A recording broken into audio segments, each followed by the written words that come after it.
Take our lead, let's help you make your mark. Our goal is your satisfaction. Let us show you the way.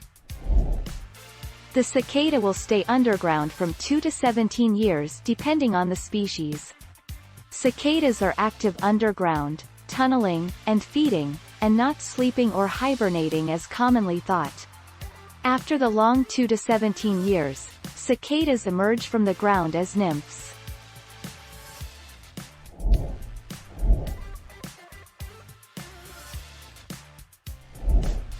Take our lead.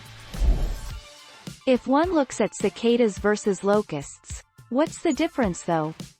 In simplified terms, a cicada is more similar to an aphid, while a locust is a type of short-horned grasshopper. Locusts are both longer and thinner than cicadas, with the long back legs common to all grasshoppers. Cicadas have very small legs.